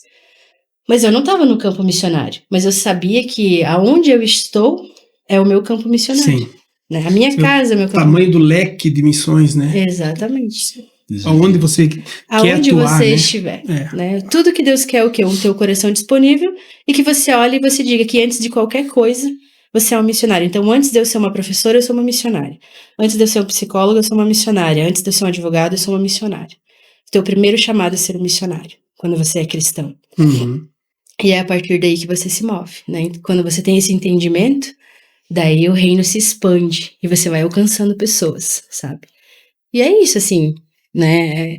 Tenho muita, se eu ficar aqui, a gente vai ficar horas e horas e horas. Não sei se você tem alguma outra direção para... Perfeito. Eu só queria abrir um parênteses também, diante de tudo aquilo que a gente já ouviu aqui, sobre um Deus de detalhes, né, que cuida de todas as coisas. Mas diante daquilo que você compartilhou com a gente acerca da sua vida, você iniciou falando, sou filha amada de um pai eterno. E aí a gente vê uma geração que tem carência disso, carência de paternidade. Então eu queria que você compartilhasse um pouco como que foi para você, diante também da perda do seu pai, né? Esse entendimento de não ser apenas teoria, de Deus é um pai presente, mas você começar a viver isso. Começo dizendo que isso não é uma coisa fácil, né? Não é uma coisa simples. Como eu já contei aqui, né? Eu perdi meu pai, eu tive uma relação muito legal com meu pai, embora ele não fosse cristão, praticante, né? Eu tive uma relação muito legal com ele, uma despedida com ele muito emocionante também. Então, parte daí, né? De que eu tive uma referência paterna. Não foi o melhor pai do mundo, não foi o exemplo dos exemplos, mas diante do que a gente vê hoje, foi um pai presente, um pai que conseguiu conquistar, assim, eu queria fazer as coisas para que meu pai se sentisse orgulhoso de mim. Quando meu pai morre, eu fico perdidaça, né, tô sem minha referência. Com isso, eu venho pra igreja, toda a história que eu contei para vocês. E daí o Senhor começa uma situação de construção de identidade, que é aquilo que eu falei para vocês, que a gente conversou aqui a respeito de como Satanás ele vai fazer o quê? E é o que ele faz hoje. Ele distorce a identidade, ele não quer que você saiba quem você é. Primeiro, ele não quer que você se reconheça como Deus te criou, né? Como Deus te formou, que Deus te planejou para ser exatamente o que você nasceu para ser. Então, ele vai atingir a sua identidade. Como construir isso? Num relacionamento, né? Então, assim, e é muito difícil, porque a gente vive num tempo, assim, de muitas distrações. Eu sou constantemente distraída para outras coisas. Sim. E volta e meia eu tenho que voltar. Mas eu acho assim, que teve uma experiência que eu tava conversando com o Senhor, onde eu não deixava Deus ser meu pai. Ele era o meu Senhor, o meu amigo, tudo, né? Mas eu tinha uma dificuldade de ter ele como pai.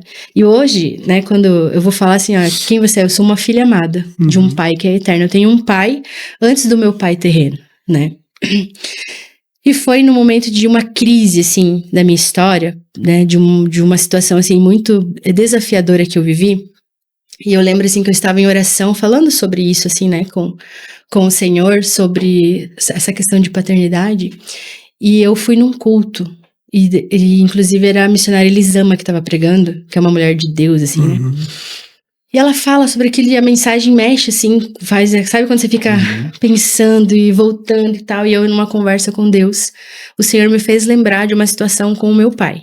O meu pai que era um pai imperfeito, o meu pai que não honrou o casamento como deveria, que tinha os seus defeitos, mas que era um pai legal e que eu amava. Eu amo meu pai, né? Eu amo a memória que eu tenho com ele e tudo mais. E eu lembro que quando eu tinha uns 15 anos, de noite, aqui em Catanduvas a gente morava, quando fica assim, época da primavera, eu espirro muito por causa da rinite, assim. E eu lembro que numa madrugada eu acordei. O que eu acho muito legal é como o Senhor fez um corpo tão interessante, né? Uma máquina assim interessante, né? Porque o meu corpo despertou porque aconteceu uma coisa. Começou a sair sangue do meu nariz. Então, para eu não morrer afogada, o Senhor faz com que o corpo desperte, né? O nosso corpo é inteligente. E eu fico de cara com quem não acredita que foi pensado pelo Senhor o nosso corpo. E daí eu corri pro banheiro, assim, só que tava saindo muito sangue do meu nariz. Mas muito sangue, eu me assustei com aquilo. E eu lembro que de madrugada, eu só disse assim, pai, eu só falei isso, pai. E quando eu me dei conta, meu pai tava do meu lado, me ajudando, me auxiliando. E o Senhor me fez lembrar daquilo, ele disse assim, se o seu pai, que era cheio de imperfeições, Ana, numa única súplica sua, estava do seu lado, quem dirá eu? Sabe qual é o problema? Não é que Deus não é pai, é que nós não somos filhos. Esse é o grande problema. Deus é teu pai, quer você queira, quer você não queira. O problema é que você não se reconhece como filho. Porque o Paulo era meu pai, sendo bom ou ruim. Ele era meu pai. E qualquer um que dissesse, você não é filha do Paulo. Eu ia dizer, claro que sou. Porque aquilo era uma verdade sobre mim. Só que a gente não trata como uma verdade de que Deus é nosso pai. Então a gente fica volta e meia dizendo assim, será que eu sou filho? Deus pai, mas eu não creio que Deus é meu pai. Só que ele é meu pai. Eu querendo ou não querendo. Sim. O problema tá em mim, não tá no Senhor. O problema sou eu, que não creio que eu sou filha. Então eu comecei a falar, porque a palavra tem poder. Eu sou uma filha amada. Eu sou uma filha amada, eu sou uma filha amada. E assim foi. E isso começou a ser construído dentro de mim. Volta e meia, o meu coração quer esquecer disso, quer tentar as coisas sozinhas. E eu volto a orar sobre isso, Senhor. O meu coração, a minha mente, o meu corpo todo, a minha história precisa saber que eu sou filha. Eu não preciso saber que você é meu pai, Deus. Que isso você já é. Eu preciso saber que eu sou filha. Entendeu? E eu acho que é muito isso, assim. A gente quer muito que Deus seja nosso pai quando nós não queremos ser filhos. Que aula, Que hein? profundo. Que lição. Muito bem. Lembrei de uma Fala. coisa que eu quero contar dessa de pai. E Ah. agora eu vou te expor, Eliabe. Teve um dia que o Eliabe, a gente tava numa crise no nosso relacionamento, assim, e tal. E o Eliabe, a gente tava numa fase onde as palavras estavam muito ásperas, tanto do lado dele quanto do meu. Assim, a gente ia conversar, e quem é casado sabe que se você não vigiar, não cuidar, as coisas vão se intensificando. Ainda mais eu que sou gasolina e ele que é fogo. Então, bum, né? Eu falo assim pra quem me conhece, eu digo assim, eu sou tipo um vulcão em erupção. Do nada, transbordei, porque é a minha personalidade. Só que o Senhor pegou eu e ó, com essa história assim, né? Porque existe o domínio próprio, então, por favor, né? Vamos exercer o fruto do Espírito, Ana Carla. E eu tava assim numa vibe, quem caminha com você é muito importante, né? Que um outro parênteses, um dia se a gente quiser gravar um podcast sobre amizade, eu tenho muita coisa pra contar também. Porque quem caminha com você constrói quem você é, né? Quem caminha do seu lado, aquilo que você conversa nas mesas, Deus tá vendo. E isso tá construindo quem você é. E o Senhor me apresentou as amigas dele, né? E quero fazer referência delas aqui. Eu tenho, assim, algumas amigas que moldaram quem eu sou e a forma com que eu me relacionava com tudo, que é a Julie, a Nath, a Dani e a Cris. Essas 4 mulheres de Deus, assim, que quando a gente vai pra mesa, a gente pode abrir coração e tudo mais. E em especial, eu caminhei um pouco mais de tempo com a Natália, e quando eu ia reclamar, principalmente, ia falar, não, tá difícil. Ela pegava um pau, assim, ó, e me exortava, né? De cima e embaixo ela me exortava, dizendo assim, você tá errada nisso, você é uma orgulhosa, você precisa mudar isso em você. Antes de você querer mudar o teu marido, você precisa mudar você, é você que precisa se converter. E eu saía crente das conversas, né? E a gente tava numa época dessa, assim, e um dia o Eliabe foi muito grosseiro, assim, numa resposta ríspida. E eu tava, assim, com a minha identidade de filha muito bem firmada. E eu lembro, assim, que eu levantei, quando ele foi grosso comigo, assim, eu olhei pra ele e disse assim, o meu pai não vai deixar você falar assim comigo. Eu falei pra ele vai te pegar. Eu falei pra ele. Ele conta, assim, que na hora, assim, passou um frio na espinha dele. Ele disse assim, meu Deus, o que essa louca tá falando, né? E dito e feito. Aconteceu uma situação, depois disso, assim, aconteceu uma situação que a gente brinca, hoje a gente ri e diz assim, não, Deus pegou e tirou as pernas fora, assim, né? Por quê? Porque eu me coloquei no lugar de filha. Eu olhei e disse assim, ó, o meu pai não vai deixar você falar assim comigo, porque se o meu pai, que é carnal, tivesse vivo, não ia querer que fossem grossos comigo. Quem dirá? O meu pai eterno, que me criou com todo amor e carinho, vai deixar alguém falar daquele jeito comigo? Mas claro, que se eu também falar assim com o Eliabe, Deus também vai pegar. Ele também é filho. Porque ele também é filho. E quando a gente tem esse entendimento de que nós somos filhos, a gente passa a se relacionar diferente com as pessoas. Mas é engraçado, porque realmente, assim, às vezes eu brinco com ele, eu falo assim, meu Deus, eu precisava daquela certeza, porque eu tive, assim, foi muito legal, porque eu tive certeza. Quando ele foi grosso, eu olhei pra ele e disse assim, ó, o meu pai, e eu estava falando de Deus, né, o meu pai não vai deixar você falar assim comigo. E o meu pai não deixou. Entendeu? Então, assim, a gente precisa ir pra esse lugar. Não é, eu volto a dizer aqui, né? Não é Deus que precisa ser nosso pai. É nós que precisamos ser filhos. Né? Estar nesse lugar de ser filho. Que ele nunca deixou, né, de ser pai. Ele é pai. Nunca. Ele respeita muitas vezes nossas decisões erradas, as nossas birras, mas ele continua sendo nosso Deus, né? Ainda nesse assunto de filhos, mas agora trazendo pro filho carnal, tu é mãe de gêmeos e você e seu marido são muito voltados a missões. Como que entram os filhos no assunto missões? Olha, Deus não chama um missionário. Isso é quando você é solteiro, né? O que eu e a minha casa nós acreditamos? Que quando Deus chama um casal que vai ter filhos futuramente para a obra missionária, ele não está chamando esse casal em específico para ser missionário. É uma família missionária. Então, assim, o que a gente tem que entender é que, por exemplo, hoje eu e a Eliabe, a gente trabalha no secular, serve a igreja. Mas vamos pegar a família pastoral. Vamos pegar o exemplo do pastor Jeremias, né? O pastor Jeremias não é o pastor Jeremias que é o pastor dessa igreja, a pastora Sônia que é a pastora. É a família que foi chamada para isso. Porque os filhos estão juntos, então é uma família. Deus quer aquela família pastoral. O chamado é para todos eles. É óbvio que quando um for embora, um casar, daí Deus vai conduzir para a história deles. Sim. Mas enquanto crianças, dentro da casa dos pais, né, a gente fala assim que é uma família missionária. Deus não chamou, tanto que Deus ele não trabalha apenas com o individual. Ele trabalha com famílias. Quando ele chama Abraão, né, o que ele fala que vai fazer com Abraão? Que ele vai fazer de Abraão uma grande nação. Nossa. E como é que ele faz isso? Através da família. O que ele vai abençoar com a vida de Abraão? Através de você eu abençoarei cada pessoa da terra? Não é isso que Deus fala? Através de você eu abençoarei todas as famílias da terra, porque Deus é família, entendeu? Hoje, dentro da teologia sistemática, eles fazem uma história para a gente ter uma compreensão de que Deus ele tem uma família, né? Que seria Deus, que é Pai, e o Espírito Santo no papel de mãe e Jesus no papel de filho. Então, ele tinha uma família, né? Então, ele queria o quê? Ele queria fazer que essa família crescesse. Por isso que nós somos filhos por adoção. Por isso que Jesus, ele é o nosso irmão mais velho, se a gente for para as cartas, né? Porque Deus, ele é um Deus de família. O que é que Satanás quer destruir? Família. Ele quer pegar, hoje existe sei lá quantas, né, definições de família, mas biblicamente existe uma, a qual Deus fez, né? Então, os meus filhos, eles não são o chamado eles têm um chamado individual. Não, nós, enquanto família, nós temos um chamado familiar. Deus chamou todos nós. O dia que Deus conduziu o Liam e o Noah para o propósito que ele tem, seja qual for o propósito, e eu já oro desde já, o Senhor me prepara como mãe para esse propósito, né? Porque eu tive muito contato com muito missionário que nunca mais viu o pai e a mãe, né? Então, assim, eu digo assim, Deus, eu não sei o que o Senhor tem, se eles vão ser locais, se eles vão servir, ou se o Senhor vai soprar eles para algum lugar. Mas assim, 1000 vezes que meus filhos morram cumprindo o ID de Cristo, pregando o evangelho do que drogado. Então, assim, Senhor, eles são teus, leva pra onde você quiser.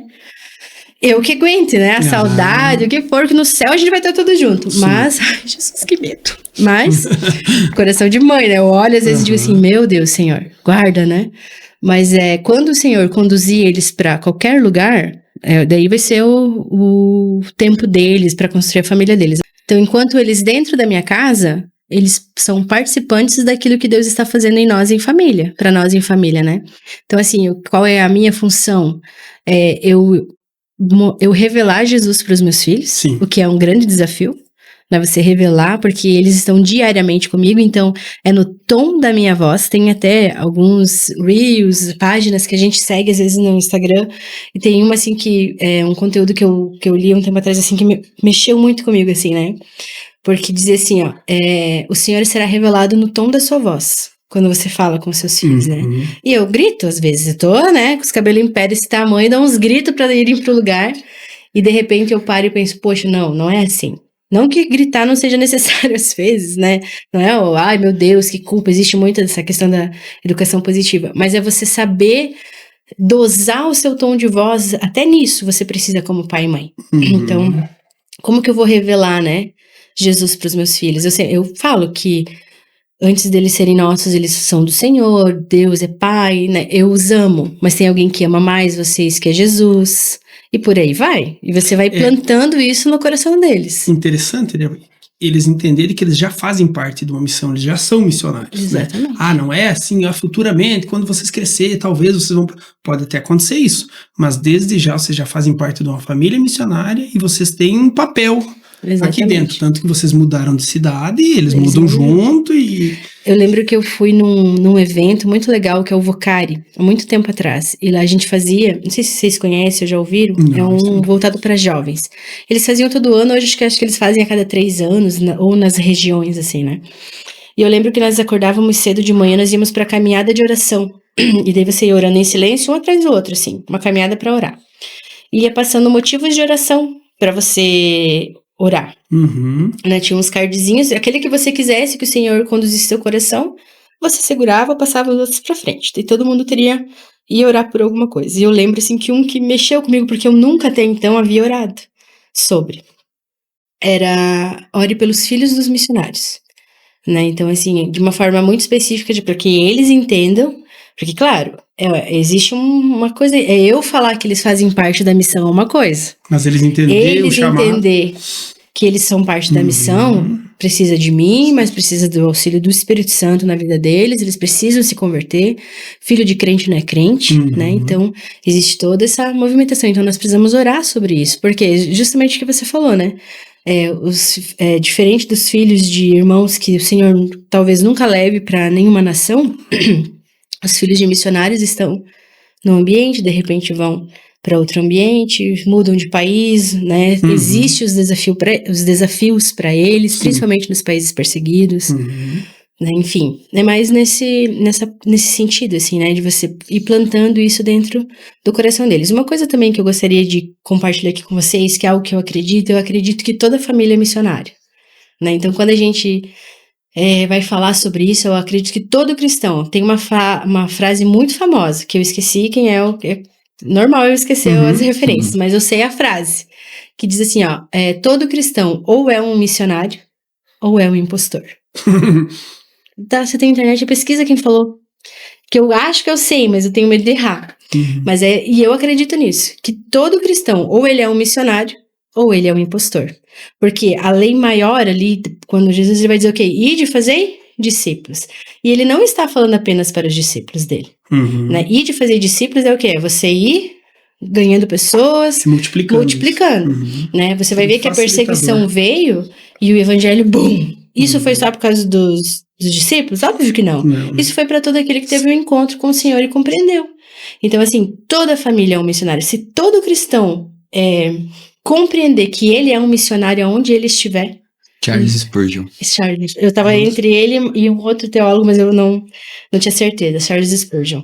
Né? Ou você é um missionário, todo cristão ou é um missionário, ou ele é um impostor. E olha o peso dessa palavra. Sim. Porque isso traz para nós o quê? Responsabilidade. Né? Responsabilidade de não olhar mais para as nossas limitações, que é o que geralmente a gente faz. Não sei falar, sou tímido, sou isso, aquilo, mas assim, você não sabe escrever um Jesus te amo num papel e entregar para alguém na rua, entendeu? O básico. E esse trabalho individual e coletivo, levando o evangelho, é o que nos garante a última barreira contra as barbáries, contra as chacinas, contra a perseguição de mulheres, de crianças. Exatamente. Nós temos que entender isso, né? Exatamente. De que o Ocidente ele ainda é um pouco diferente por conta do cristianismo, mas que a Europa vem sendo tomada, seja pelo comunismo, pelo feminismo, mais ao norte pelo islamismo. Pelas religiões. Se nós não entendermos o nosso posicionamento como missionário, indiferente da tua profissão, né? De que nós somos uma barreira contra isso tudo. Exatamente, se a gente se posicionar. Exato, o pastor Jeremias também fala muito, veja os países onde o evangelho ainda não chegou. Alcançou. Uma verdade, né, se você for olhar para a Europa, há 100 anos atrás, era o berço do evangelho de príncipes das pregações, né, que a gente se alimenta daquilo dos pensamentos deles até hoje, né, se você for ver... Calvino, se eu não me engano, ele orava 4 horas por dia, se eu não me engano. Eu esqueci o nome do país que ele ia, mas ele virava para a cidade, ele era um lixão. Era um lixão. E todos os dias ele tinha o compromisso de orar. E se você for, acho que é a Geórgia, não lembro agora. Mas hoje é um dos modelos, as leis daquele país são todas enraizadas no cristianismo. Né? Então a base, e é um dos países mais prósperos do mundo. Sim. Por quê? Porque é exatamente o que você falou, honra a mulher, sabe o lugar, qual é o lugar da mulher, qual é o lugar do homem, cada um tem o seu, as suas diferenças, né? Eu entendo que querem direitos iguais e tá tudo bem, mas nós não somos iguais. Sim. Podemos ter alguns direitos que são iguais, mas nós não somos iguais, né? Homem é de um jeito e mulher é de outro jeito, né? Então... e não é uma balança diferente de valores, né? Não. Entende que não, porque isso, no fundo, assim, são diferentes, mas tem o mesmo valor. Uma coisa que a humanidade precisa entender é que o que faz com que homens sejam ruins para mulheres e mulheres para homens também não é outra coisa senão o pecado. Sim. Porque eu lembro que eu participei de um culto e o pregador ele pregava assim, Jesus é inocente, ele falava. E ele dizia assim, quando acontece alguma coisa de ruim na nossa vida, o que a gente fala? Meu Deus, Jesus, por quê? Por que você fez isso comigo, Jesus? Ou por que você deixou? E ele estava ministrando sobre isso e ele dizia assim, Jesus é inocente sobre isso. Né? A gente coloca o erro no lugar errado. Sim. Porque quem faz com que a nossa vida seja uma tribulação, o sofrimento, as dores, né? Isso é o quê? É o pecado. Então, assim, o cristianismo, a base cristã, ele veio lutando contra essas coisas, né? Contra o pecado. Mas, como você falou, que falaram, né, se não tivesse Jesus os ensinamentos de Cristo, ou os ensinamentos judaicos, que são antes de Cristo, mas que hoje a nossa sociedade é judaico-cristã, né, a moral, como seria a humanidade? Nem sei se teria humanidade, né, porque se matavam tudo.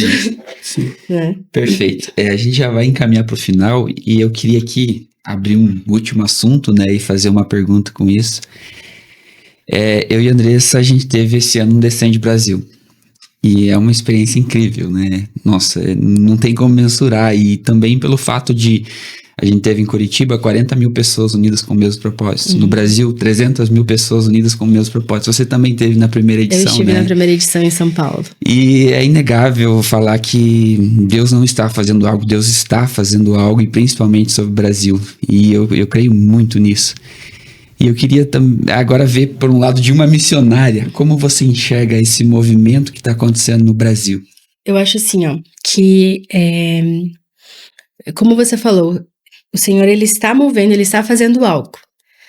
Basta agora a gente decidir se a gente quer fazer parte disso ou não.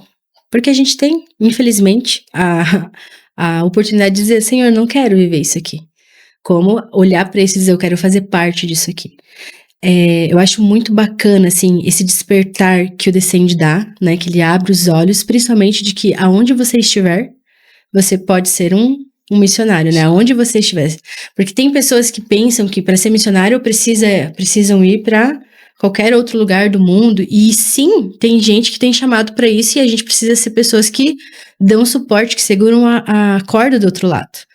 Né? Mas você precisa, aquilo que a gente já vem conversando durante todo esse podcast, né? De que aonde você estiver, você precisa ser um porta-voz de Deus. E não só no sentido de pregar sobre a salvação, mas viver o reino de Deus enquanto você está aqui. Porque você não vai... tipo assim, tem gente que acha que vai viver o céu só no céu. Mas a ideia é o que? É o reino de Deus estabelecendo. Tanto que Jesus diz assim, quais eram as boas novas? É chegado o reino dos céus, é chegado o reino de Deus. Então, é pra gente viver isso agora. Só que daí a gente acaba olhando para algumas situações e isso vem conversando com o medo, com a instabilidade do país, Exato. Com as ideologias que estão se levantando. E assim, gente, se você for olhar para as realidades, Satanás ele não tá dormindo, ele é muito inteligente. O que Satanás não é criativo, que ele usa os mesmos métodos todos os anos que ele existe, ele usa os mesmos métodos. Sim. Ele continua atacou a identidade de Jesus, ele continua atacando a nossa identidade. A gente que é burro, que não lê a Bíblia e não sabe como responder ele. Mas ele não é criativo, mas ele é inteligente. Entendeu? Ele sabe como orquestrar, ele é paciente. Então, assim, de repente encontrou uma brecha na sua vida, ele tá com o dedo ali pra você nunca fechar essa brecha. E na oportunidade que ele tiver, ele vai vir e vai rasgar. E isso ele pode esperar 10 anos. Por isso que a gente precisa estar em constante análise de nós mesmos, né? O que eu preciso entregar para Jesus, o que eu preciso confessar, o que eu preciso falar, e para que eu possa viver uma vida do reino dos céus aqui. Então, assim, a juventude hoje está sendo despertada, eu acho esse movimento muito legal. Eu acho muito necessário.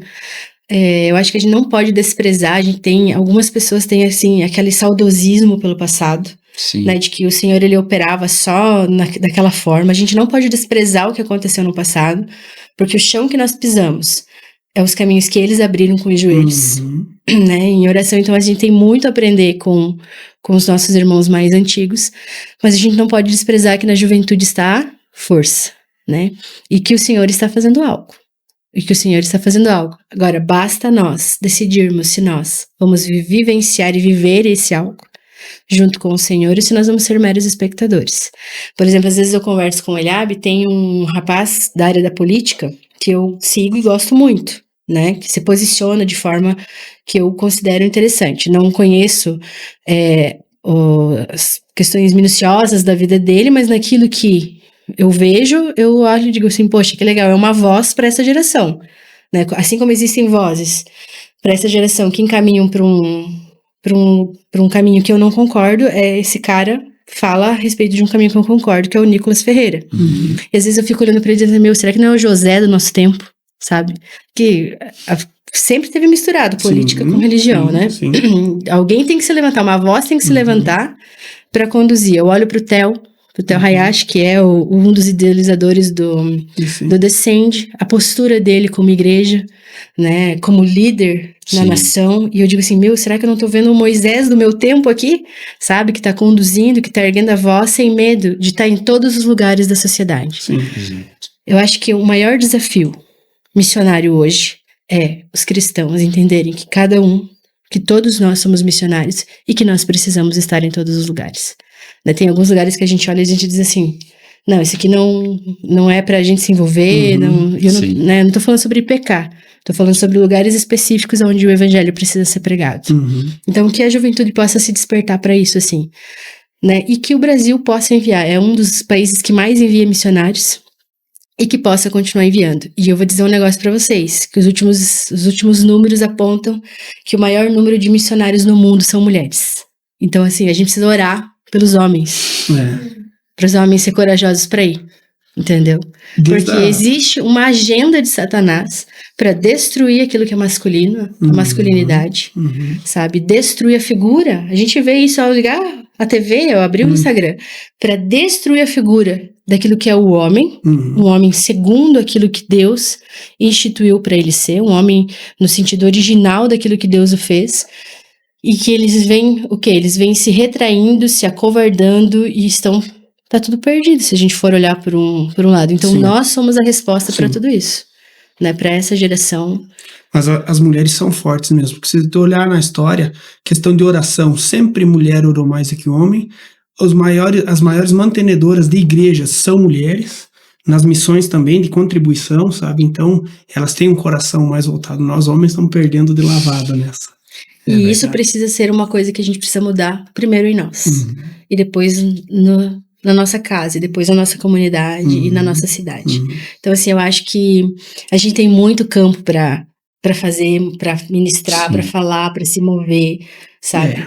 Eu acho assim, de que a gente tem que entender de que toda a mudança ela precisa começar de dentro para fora, e é isso que tu começou. Às vezes a gente, eu quero ser missionário, mas eu quero estar em evidência lá na África. Mas eu não quero ser missionário dentro da minha casa, dentro da minha família, na minha igreja, no meu bairro. Né? Uma coisa que a gente fazia no CTM quando o pessoal ia se inscrever, o pastor falava sobre ele, né? Sobre a pessoa, ele tinha que recomendar.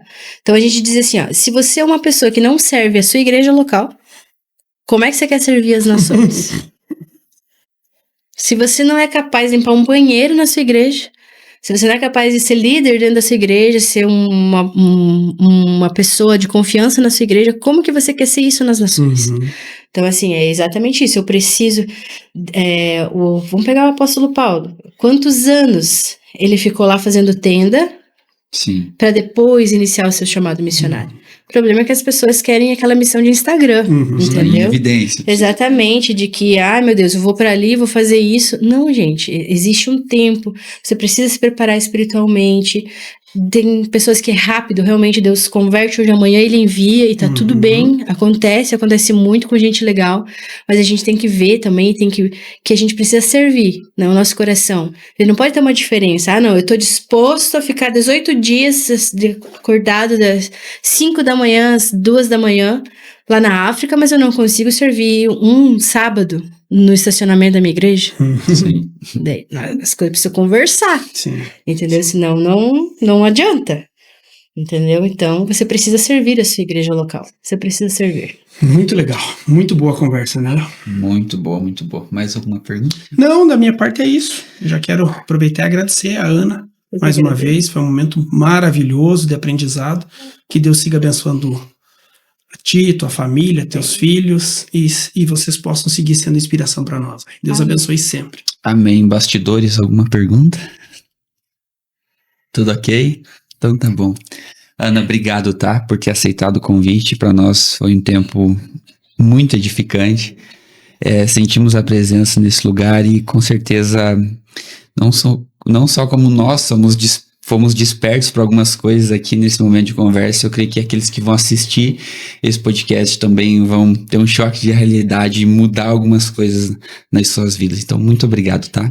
Eu que agradeço a oportunidade de estar aqui, agradeço vocês, agradeço por me deixarem falar livremente, sem cortar o microfone. Obrigado, pessoal da mesa. E eu gostaria de orar, né? Amém. Finalizar essa conversa com vocês orando, tanto por vocês quanto por quem for assistir. Pode ser? Amém. Antes de você orar, eu só vou pedir uma coisa que a gente faz todo episódio. Aquela câmera é tua, se você pudesse deixar uma mensagem para quem vai assistir esse podcast, o que você falaria? Pessoal, deixa eu organizar meus pensamentos aqui. De tudo que nós conversamos aqui, existem duas coisas principais que eu gostaria que você guardasse no seu coração. A primeira é de que o teu Deus é um Deus poderoso, de que ele não depende de ninguém, né? Então, assim, ele pode fazer todas as coisas. E que o seu coração precisa estar disposto a viver essas coisas extraordinárias que ele está disposto a fazer na sua vida. Então, lança fora o medo, lança fora as dúvidas, né? Repreende isso e viva aquilo que Deus tem para você viver, porque você tem apenas uma vida para viver tudo aquilo que Deus confiou a você. E o segundo é que Deus é teu Pai. Independente do que você creia ou deixa de crer, do que você sinta ou deixa de sentir, ele continua sendo seu pai. O que você precisa aprender é ser filho de Deus. É isso aí. Amém. Amém. Vamos orar. Vamos orar? Senhor Jesus, eu quero te agradecer por essa conversa, por essa mesa. E, Pai, muito obrigado. Obrigado porque num tempo de muito desafio que eu vivi, o Senhor me deu uma palavra e o Senhor disse, eu estou te tirando de púlpitos para te sentar em mesas. E hoje eu estou sentada nessa mesa aqui com os meus irmãos para conversar sobre algo que realmente move a nossa vida, a vida da igreja, que é a missão, que é esse encontro com o Senhor, que muda a nossa história e a partir de nós o Senhor muda a história de tantas pessoas. E eu quero agradecer, Senhor, pela vida de cada um deles, pedindo o seu cuidado sobre eles, sobre cada um que está aqui nos bastidores, que eles continuem, Senhor, ativos, revigorados e se algum deles precisa de uma ação, de um toque, de algo extraordinário, Senhor, que o coração deles fique disposto a viver isso, porque eu sei que o Senhor tem isso para eles. Eu oro, Senhor, para que esse podcast alcance cada pessoa, Pai, que possa ouvir e essa pessoa alcance outra pessoa e que a sua palavra seja propagada sobre a realidade daquilo que vivemos, de que o Senhor está disposto a usar a vida da gente para fazer aquilo que é o teu reino. Eu oro, Pai, para que vidas sejam alcançadas, para que pessoas que hoje se veem sem paternidade, que nem acreditam que possam ser filhos, que encontrem em você, Senhor, o Pai presente que Tu és. Que o Senhor faça sonhos serem reavivados, Pai, que chamados serem ativados, Pai, de que Comece aqui onde você está, aonde você estiver. Aonde essa pessoa for plantada pelo Senhor, ali começa o chamado dela e depois o Senhor talvez tenha nações e lugares para levá-las, mas que elas não sejam, Senhor, impedidas pelo medo, impedidas, Senhor, pela timidez, impedidas, Senhor, pelos traumas do passado, pelas palavras que foram lançadas a ela, talvez antes da conversão, até quando estavam sendo geradas no ventre, mas que elas olhem para o Senhor, o consumador da nossa fé, aquele que pode todas as coisas e muda as nossas histórias, e que elas possam olhar para si e ver, Senhor, que existe um reino onde nós somos participantes e que ele começa agora. Deus, eu peço a sua bênção sobre cada um de nós. Fica conosco, continua ministrando no nosso coração, continua falando de forma individual com cada um de nós e como igreja, e que esse podcast, que esse grupo, Senhor, possa ser abençoado de tal forma, Senhor, que eles expandam isso de uma forma que os olhos deles possam olhar e dizer: nós não imaginávamos que o Senhor faria isso, mas ele fez. Que o Senhor possa abrir portas, Pai, que precisam ser abertas, fechar portas que precisam ser fechadas, Pai, e que o Senhor traga cada convidado, dê inspiração e abençoe, Senhor, e que através das redes sociais muitas vidas sejam tocadas por cada ministração em mesa aqui. É o que eu te peço em nome de Jesus. Amém. Amém. Amém, amém. Mais uma vez, obrigado, Ana. E vamos fazer parte 2, parte 3. Tem muita coisa que a gente não explorou aqui. Sim, tem muito assunto ainda. E eu tenho certeza que vai ser bênção. Amém? Amém. Queridos, esse foi mais um episódio do Mova-se Podcast. Nós seguimos firme e nos movendo, porque a fé nos leva mais longe.